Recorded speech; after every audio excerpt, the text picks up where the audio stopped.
Hi there, Lindsay here, the Frugal Crafter. Today we're going to paint this American flag bouquet, and I think it's just great for this time of year with the 4th of July coming right up. This was my first try, and sometimes you gotta, fail and fail fast, have that bad pancake, and then you can go on and create something you like better. So after I got that out of the way, I decided I'm going to use up this pad of paper. I had one sheet left of this very inexpensive watercolor paper. It's the Windpower by Strathmore. They don't make it anymore, sadly, but it has a nice hard sizing, so I know it would be fun to use my granulating watercolors on. So those swatches were my Jackmans granulating watercolors.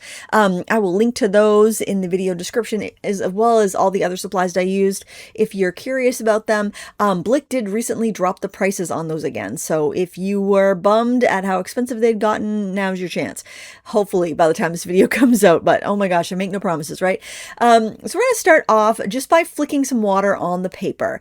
And the reason I like to do this, if I'm in kind of like a loosey-goosey mood and I want my paintings to have kind of like a really loose flare, I'll do that because then when you go in and you paint, your paint will catch some of those blobs of water and just whoosh out. And I just like that effect. I think it's kind of fun.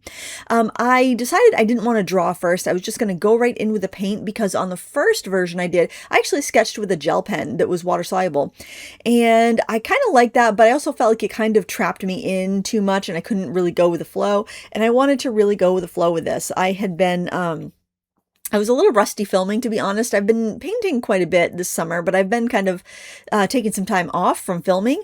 And so I was rusty at talking and sketching and painting and everything at the same time. So I'm like, you know what? I'm just gonna go in with a paint and just kind of and just play and see how it happens. Now, the simple little pot, I had a little crooked, so I flipped it upside down so I could paint it the correct way. And by the way, if you want a real-time version of this lesson fully narrated, you can find it up in Critique Club right now. Critique Club is my monthly membership group where I post 2 new tutorials every month, a creative prompt every month, and you have access to all the past Critique Club lessons. There's over 170 of them, and as a member at the $7.50 tier, that's all it costs, you have access to all of that. So check it out if you are curious, and if you're a member, this one is up in the classroom now. So I decided to just go in and sketch some of these petunias. They're kind of like a pinky red color, so I mixed a little magenta and some rose red or quinacridone rose, and I think Da Vinci calls it rose red. Actually, that is core paint, so I don't know what they call it, but it's like a PV19 red. I actually was going to use this other little mini core palette I had, and I could not find that darn thing. I'm telling you what. I've been in a state today, totally rusty. And so I decided I would paint the flag in here. So I put the little golden topper first, and then I just kind of sketched in the big navy area that would have the stars. Not really worried about reserving anything, not just maybe leaving a little sparkle that could represent the stars, and just painting on the stripes. It's kind of a fun way to work like this. If you've never worked like this, it's very freeing. It can be a little overwhelming a bit because sometimes you feel like you just get ahead of yourself or the paint's going too fast or whatnot. But I think it's fun for when you're feeling a little bit stuck. You're feeling a little stuck. You don't know what you want to do. You just want to kind of paint and have fun and have some freedom with your art. This is a great way to do it. And remember, nobody has to see it. You could, like, this was the last sheet on a pad of paper. It had a little smudge on the top of it. I knew that I didn't have to worry about this. That first piece of paper I did that I totally botched, that was like arches. That was nice arches paper. And I don't know, I got choked up on it. It's like I'm totally free because it's inexpensive paper and it had already had a smudge on it. So it's like, let's have fun. Let's just have fun. Let's put on our comfy pair of jeans and our comfy sneaks, and we're gonna have a little painting time. They're like your old comfortable shoes. You're not gonna worry about getting anything on them. You're not gonna worry about anything. And so I'm kind of filling in here. I'm letting some of the pink drizzle down into the pot, wet into wet. I think that's kind of a fun effect.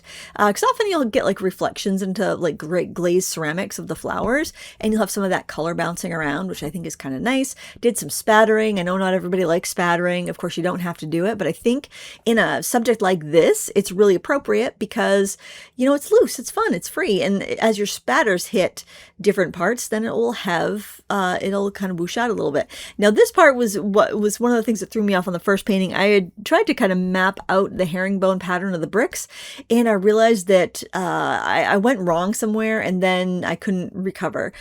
Here, it's like as long as I started with one, and then I built the bricks off of the one, it was a little bit easier. Now, I'm not saying it's perfect by any stretch of the imagination, but I wasn't worried about perfectionism. I wasn't worried about trying to make a realistic painting. I just wanted to capture the impression or the essence of it there. I messed up, I messed up the bricks right there, right in front of the pot. Now I'm just kind of like, whatever. We're just going to throw in a few bricks and call it a day.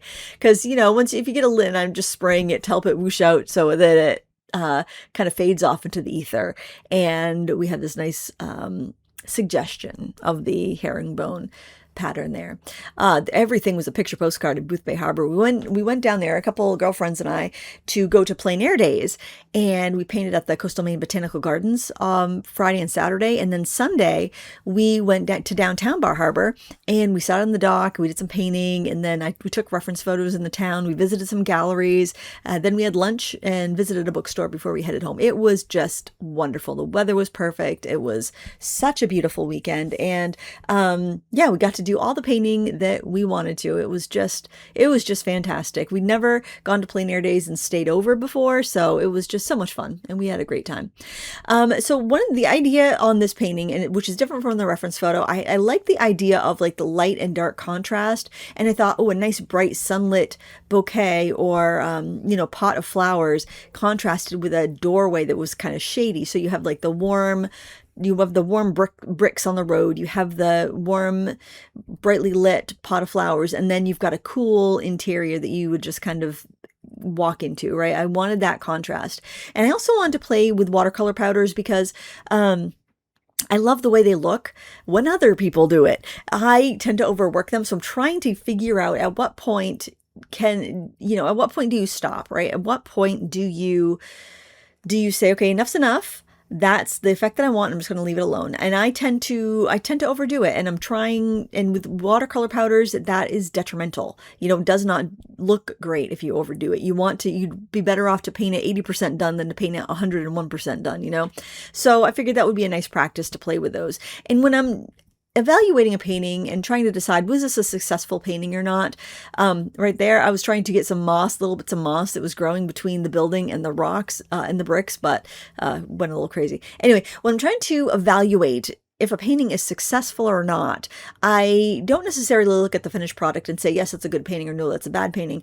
I'll look at its parts sometimes. I'll be like, okay, I really love the effect that I got on that pot. I like how this paper performed with that paint or with that watercolor powder. I like the amount that I blended that, or the amount I just let it do its own thing. So you can go through and pick bits and pieces out of a painting, and those little pieces can be successful. The whole painting may not float your boat, but you may learn things as you do the painting that will come into play the next time you're painting and you've gotten some practice.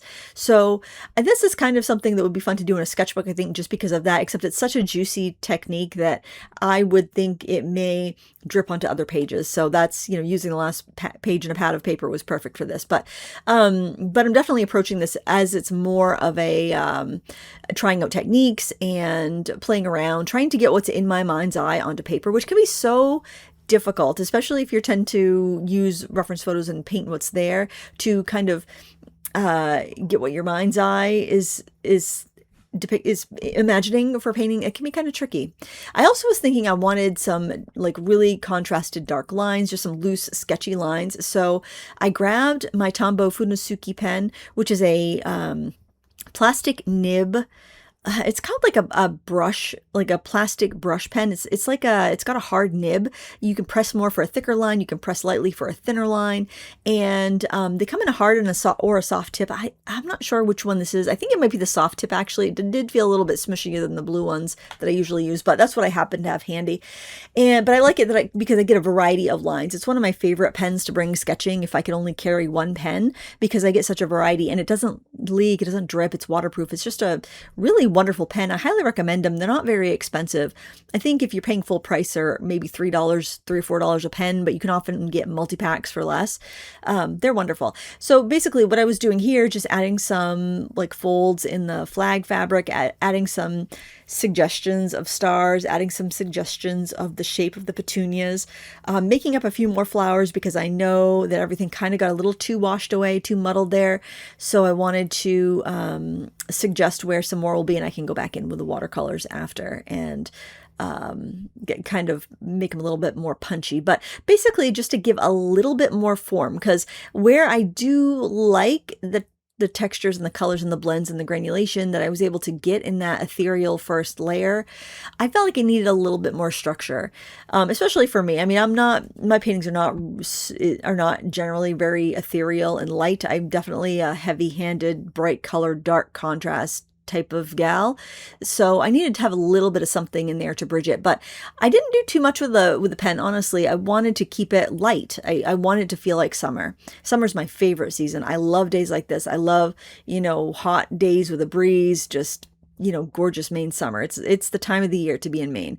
And I want to also stay loose, so I picked up this chunker of a marker. This is you can buy these markers empty on Amazon and put your own acrylic paint in them. You have to thin the paint down with water, so it's like an inky consistency, kind of the consistency of, I would say, whole milk to half and half creamer, about that consistency.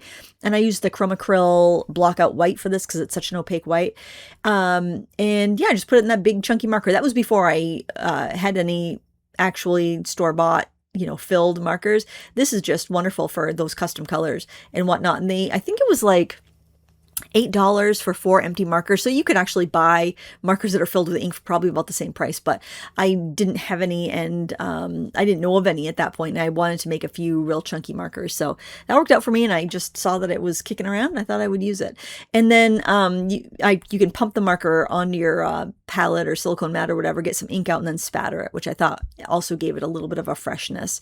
And it kind of gave you like bursts of light, and I really liked that effect because I didn't want it to get too harsh and heavy with the black lines. So I dried that, and then I went in a little bit more with some watercolor.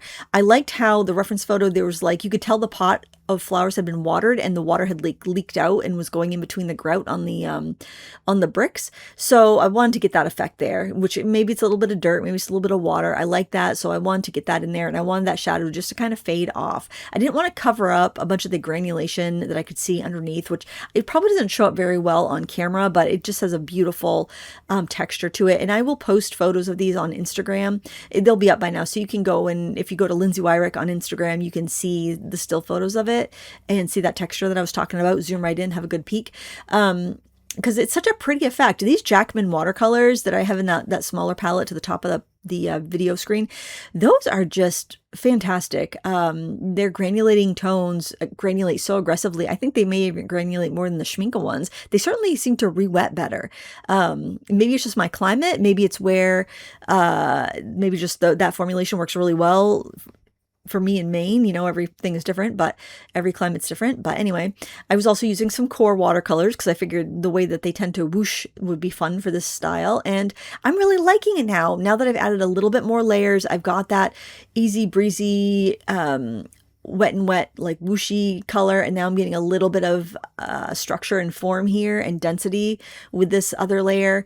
It's basically kind of like, a push and pull, and you're trying to get the effect that you want. You're just trying to make it so you get what's in your mind onto the paper. And I did go in with a Copic acrylic pen here just to tidy up the white stripes. I thought they looked a little too messy after I had the flowers filled in. I just thought it was like, why are those splotches on the flag? They're obviously not flowers. So I decided to go tighten it up and add a little bit more white to the stars just to, again, enhance that pattern a bit and tighten things up. But I didn't want to overdo it because that's my MO, is overdoing stuff. So I figured I would put the pens down and I would take a break. Now, to finish out the composition, I just signed my name. I figured that in that kind of like a blanker space over to the right would balance it out pretty well. I think I could have signed it with a little more flair, but I didn't want to ruin it at the last step. I'm sure there could be other things you could put there, or you could leave nothing there. I don't know. It's, you always wonder, how to leave it, but I'm really happy with how that turned out. I hope you enjoyed this time lapse. And if you're curious about the real-time lesson, you can find that up now in Critique Club. It's $7.50 a month, and you get a lot of stuff for your money. So I hope you give it a try and paint something like this soon. It was so much fun, and it's a great way to get out those supplies like watercolor powders and granulating colors and pens, things you may not use on a regular basis, and just play with them and have a lot of fun. Thanks again for watching. Please give me a thumbs up before you go. Until next time, happy crafting. Bye!